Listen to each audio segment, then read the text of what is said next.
Today we're gonna report the materials and the application of techniques.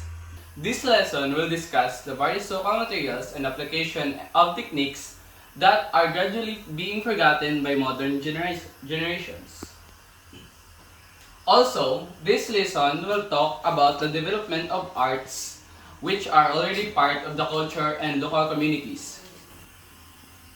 Garbage are scattered around our environment, especially by those people living in National Capital Region or NCR.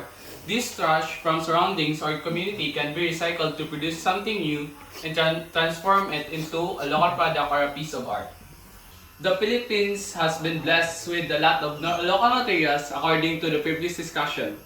Some are abaca, bakbak, bamboo, buntal, buri. And many others are constantly being developed by talented Filipinos. But in the long run, our skilled Filipinos have gone through various trials, especially on the scarcity of materials used in the growth of technology that hinders the development of our existing methods and the development of local materials so that the new generation are gradually forgetting the materials used in the application of techniques of our past. In this lesson, we will go back to the local materials and techniques of the yesterday that are gradually being forgotten. First is singkaban. This is the example of singkaban. And next, singkaban as described by Sanlagan 2016 is a Filipino art form involving the shaping of bamboo to create home decor and arches for events like weddings, fiestas, and welcome signs. It is particularly popular in Bulacan during the town celebration. Skilled artisans carefully shape the layer of bamboo to form intricate curls and design. These art forms promote the accessibility of art to both the community and its visitors. Art is puni. And this is the example of puni. According to Flores 2018, puni is a traditional layer folding art recognized as an ancient weaving craft using elongated leaves. The process includes preparing, folding, tightening, and trimming the leaf. In Bulacan, history these leaves were used for creating hubol, resting places, food wrappers, and toys for children. The craft was officially named Puni in 1998. The use of leaves in Puni, once widespread, is now becoming obsolete, and considered a dying art with the support of Bulacan's local government effort being made to reintroduce it to younger generation. Today, puni is used to create baskets, bag, fans, and palaspas for Holy Week. The leaves currently imported from Sampaloc, Quezon tend to dry and crumble quickly. So treated and dyed leaves are more commonly used for strength and color. Pabalat. Here's the example of pabalat. In 2016, Galvez highlighted Bulacan's renowned production of pastillas de leche, a popular Filipino delicacy made from Carabao's milk and sprinkled with white sugar.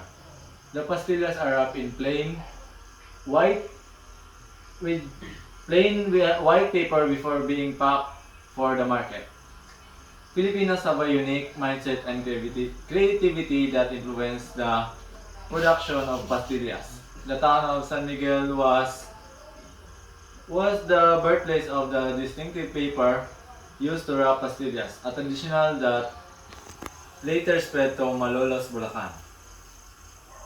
Miss Luz Ocampo developed a passion for making designs on pastillas wrappers at the age of 11 while working in her family's sweetened products business. The pastillas she crafted were characterized by their distinct, recognizable covers. The art form known as burlas de pastillas involved creating intricate wrappers from papel de Japon, Japanese paper. The process begins with designing on a tracing board, transferring the design into the paper and then carefully cutting it. Common design include bahay kubo, rice fields, farmers, Maria Clara flowers, and various landscape or activities.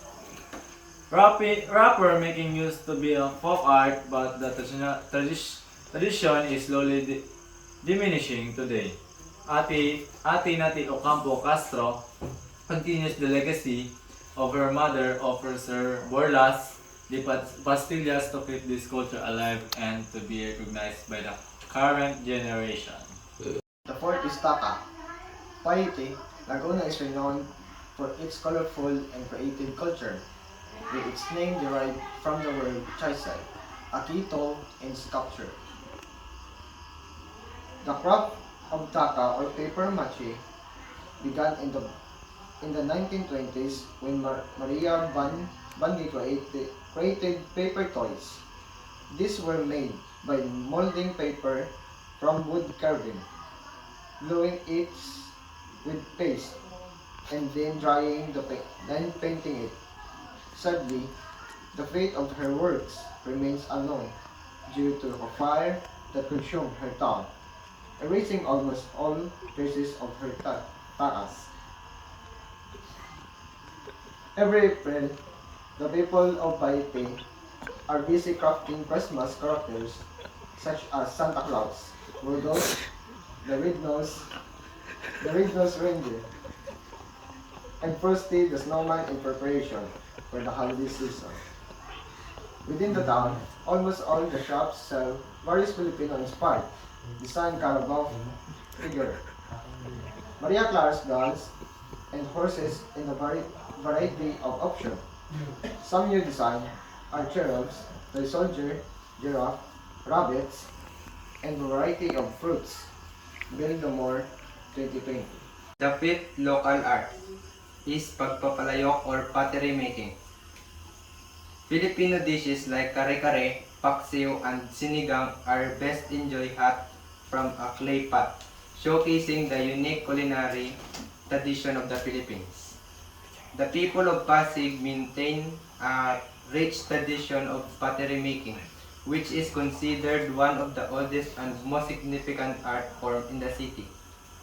The pottery making tradition in Pasig continues today, producing not only decorative jars but also functional items for daily use. Pottery makers in Pasig source clay from San Mateo, Rizal. The process begins with milling the clay, followed by shaping it in molds made from plaster of Paris. Next, the clay is formed on a potter's wheels and smoothed. Drying takes 1 to 2 days, depending on the weather. It may take a week if rainy.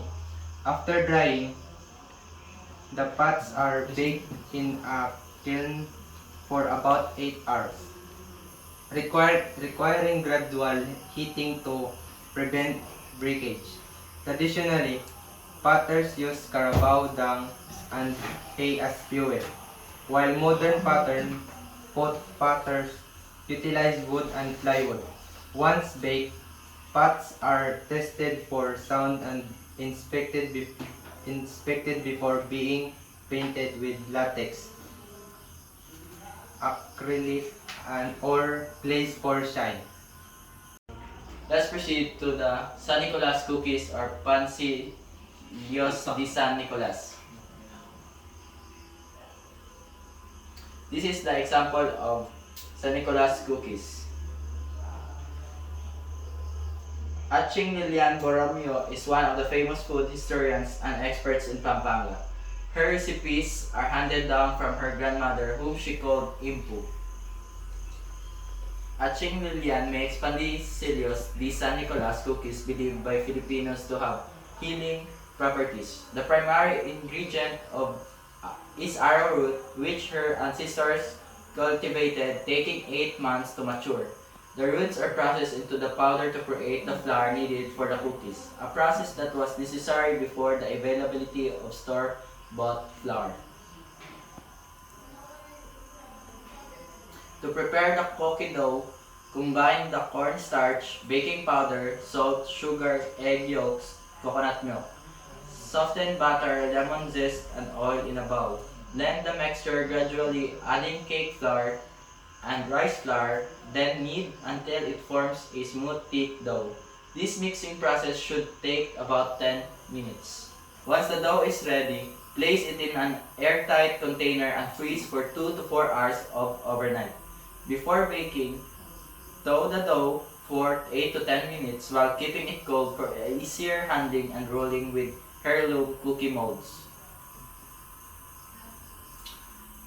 Grease the San Nicolas mold with baking spray or shortening, ensuring all the crevices are coated. Flatten a chunk of dough into the mold, cover with parchment paper, and use rolling pin to embed the dough into the design. Cut out the cookie shape and transfer the molded dough to baking sheet lined with parchment paper. Bake the molded cookies at 325 degrees Fahrenheit for 10 to 12 minutes until golden brown. Allow them to cool in cookie rack for 30 to 40 minutes, resulting a crisp exterior and slightly soft shortbread interior. Once cooled, wrap the cookies in a cellophane and store them in an airtight jar. San Nicolas cookies are known for their bland taste, making them suitable for diabetics. Their lack of sweetness complements hot chocolate, enhancing the overall expander in paired together. Saison 2007. And the last local art is pagbuborda. And here's the example of it. Embroidery is an art of decorative stitching, especially by hand. The high quality of embroidery in the Philippines is partly due to its history and partly due to native talent.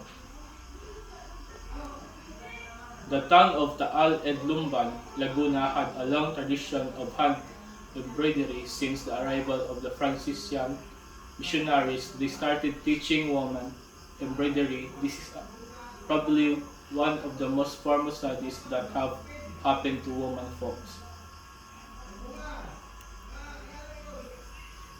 During the Japanese era, the culture of embroidery has forgotten. It only goes back to the American era.